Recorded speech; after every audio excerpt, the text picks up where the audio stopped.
Bonjour, je m'appelle Thibaut et je voudrais vous poser une question. Si le phytoplancton disparaît, que va-t-il se passer? Donc salut Thibaut, moi c'est Pierre, je suis biologiste marin, donc je suis spécialisé sur l'étude du phytoplancton et je suis donc ici sur cette mission pour l'étudier. Donc le plancton en fait c'est un peu comme de l'herbe dans l'océan, sauf que c'est des organismes microscopiques que tu ne peux pas voir à l'œil nu et qui dérivent avec les courants. Et ces organismes, c'est une source de nourriture pour d'autres organismes un peu plus grands, comme des petites crevettes qui vont venir le manger. Et ces petites crevettes à leur tour vont être mangées par des animaux plus gros, comme des poissons. Et les poissons vont être mangés par des phoques, et ces phoques à leur tour vont être mangés par des ours polaires. Donc ça c'est ce qu'on appelle la chaîne alimentaire en fait. Donc si tu fais disparaître la base de cette chaîne alimentaire qui est le phytoplancton, tu vas affecter directement les ours polaires qui dépendent de cette chaîne alimentaire. Et d'autre part, je vais te raconter une autre chose très étonnante sur le phytoplancton, c'est que nous, on est là sur Terre, c'est en partie grâce au phytoplancton.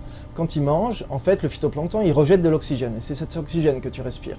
C'est-à-dire une bouffée d'air que tu prends sur deux, en fait, a été produite par le phytoplancton. Maintenant, ne t'inquiète pas, Thibaut, le phytoplancton va pas disparaître du jour au lendemain. En fait, nous, on est ici pour l'étudier. D'ailleurs, hier encore, on en a trouvé énormément dans l'eau. Les eaux étaient vertes, tellement il était concentré.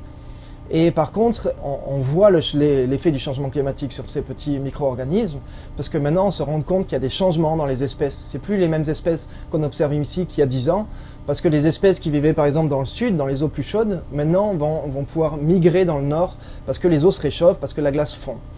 Donc il faut qu'on continue à étudier, à regarder ce qu'il y a dans les eaux et étudier ce phytoplancton avec des missions comme ici, comme GreenAge, pour voir l'évolution de cette espèce qui a un rôle majeur sur Terre.